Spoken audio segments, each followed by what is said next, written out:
When are you going to learn, man, that it is completely inappropriate and unacceptable, and the king simply will not have it, and the royal family simply will not have it, with you calling up trashy reporters at trashy mainstream media publications to try and force them into doing something they don't want to do? Why is Harry making like all these games around his children, trying to be this, man that gets what he wants all the time and using your children to do it? It's so wrong and disgusting. I don't even know. He is now 100% trapped. I mean, he talked about it on that TV show, that he's the one that can't get away because now she rules the roost. She's cut him off from the family. She's got no family. She's got the friend. She's got Marcus Anderson. He's a fun person and he will fill her in with the gossip and all of that sort of stuff. But, Harry to her, a means to an end. All because Prince Harry is due in the country next month. He still has no confirmation from the Home Office that he's going to get the taxpayer-funded security. Good. He still has no confirmation from King Charles that Harry will meet him. Good. Because remember, what remains so central to all of this is the threat. Harry is just a broken man, Dan. He is broken in a big way. And I feel sorry for those children. I really do, because they're the ones who are going to be the ones losing out and not having these experiences while they're young. Harry's reported position regarding security and family visits sparked intense debate. Critics portrayed it as a painful ultimatum: provide the security arrangements he believes are necessary, or meaningful family meetings may remain impossible. What made the situation more striking was the reaction attributed to King Charles. There was no public confrontation, no dramatic exchange, only silence, which many observers interpreted in very different ways. Seeing your grandchildren should just be a natural thing. There should not be any negotiations around seeing your grandchildren. How absurd is that? And at the end of all of this, Dan, Harry is going to regret it so much because you do not use your children as pawns to get what you want. The controversy intensified after Harry spoke publicly about his concerns over security in the United Kingdom. He indicated that he would not feel comfortable bringing his children to Britain without appropriate protection. Supporters see it as a matter of safety, while critics argue that linking family visits to security negotiations creates the appearance of pressure being placed on the royal family. Because remember, what remains so central to all of this is the threat, which is that if I don't get that, and he said this again, by the way, to the New York Post on page 6 this week, if I don't get that, then I'm not going to come with the children. I'll come on my own. For those critical of Harry's approach, the situation feels deeply personal. They argue that a relationship between a grandfather and his grandchildren should exist without conditions or public disputes. In their view, family bonds should not become part of a broader disagreement involving security, government decisions, and public debate. Make it about your children seeing their grandfather. Make it about them having the experience of knowing your father, the king, before, he passes on. That's what it should be about. Why is Harry making like all these games around his children, trying to be this man that gets what he wants all the time and using your children to do it? It's so wrong and disgusting. I don't even know. The fact that the disagreement has unfolded in newspapers, interviews, and public discussions has only intensified the controversy. A private family matter has become an international conversation, with every statement analyzed and every decision judged from multiple sides.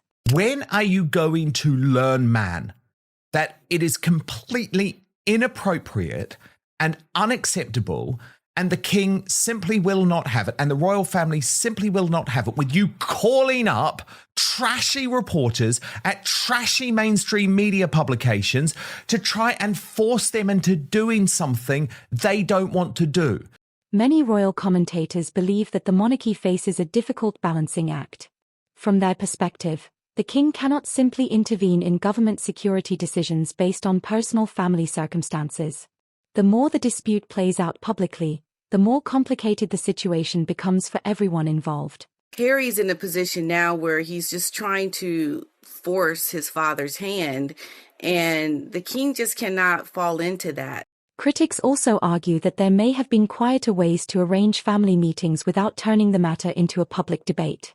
They question whether private solutions could have been explored away from media attention and public scrutiny. Harry just will not move on from the fact that his father is not prepared to create a constitutional crisis here, and good on him for putting his foot down. Yeah, I think he has to, because, where will it end? Harry will always keep wanting more and more if his father gives. Some commentators have suggested alternative possibilities, such as arranging private travel and meetings within secure royal estates.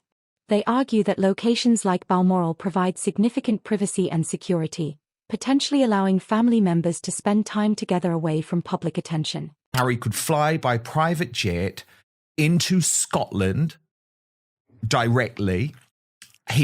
I'm sure the king would happily provide appropriate security for the drive from the airport to Balmoral. Now, we know that drive is only about 90 minutes. In that scenario, the focus would not be on royal duties, media appearances, or public ceremonies. It would simply be a private moment between family members, away from cameras and outside the spotlight. He's got himself in a corner. He is now 100% trapped. I mean, he talked about it on that TV show, that he's the one that can't get away because now she rules the roost. She's cut him off from the family. She's got no family. However, critics of Harry's position believe the dispute extends beyond a single visit. They argue that the larger issue involves the question of long-term security arrangements and who should be responsible for them. Harry and his supporters, on the other hand, maintain that safety concerns are genuine and should not be dismissed. That's not what this is about. He wants the guarantee of security because that means he gets security forevermore, including, by the way, once Prince William comes to the throne. So none of this is about trying to make King Charles happy because, as I said, and I hope I've just explained it okay. The debate continues because people interpret the circumstances in completely different ways. Some see the security argument as a practical necessity, while others believe it reflects broader questions about royal status, privilege, and responsibility. And I think William is very much justified to say these things about these tightening of certain things and protocols, because that's what he has to do to save the monarchy. I mean, so much has happened with Andrew and, Harry and Meghan that he has to make some very drastic decisions. And sometimes, your family members are going to be caught in between that. Commentators often point to the fact that Harry and Meghan have traveled internationally under various security arrangements. Critics use those examples to question whether similar solutions could be found for visits to Britain. Whatever he's done, and he's put this in himself, right, let's be blunt, he's got himself in a corner. Supporters respond that different countries, different threat assessments, and different circumstances require different levels of protection. The discussion therefore remains complicated rather than having a simple answer. But the point is, I have just explained how this visit could take place, doing the right thing for the king, with no publicity, no photographs, but full security provisions over the course of the visit. Another important point is that security assessments for royal visits are typically reviewed based on specific circumstances.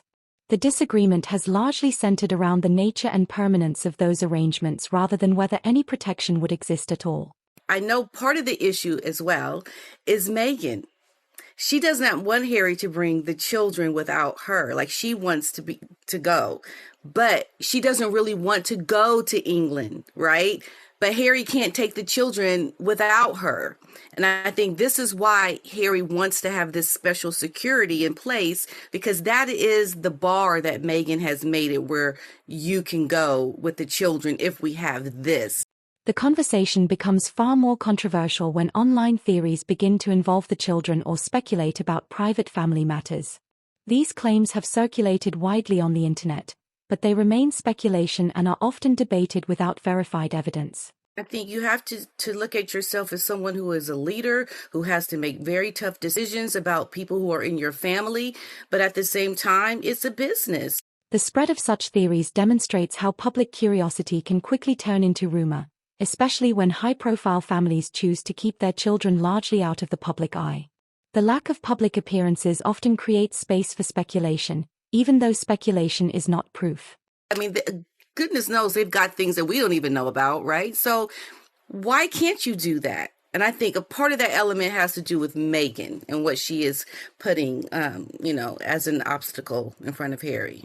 Amid all of this, another family relationship often enters the discussion: Meghan's estrangement from her father, Thomas Markle. Critics point to that separation as part of a broader pattern of family division, while others argue that private family relationships are complex and cannot be fully understood from the outside.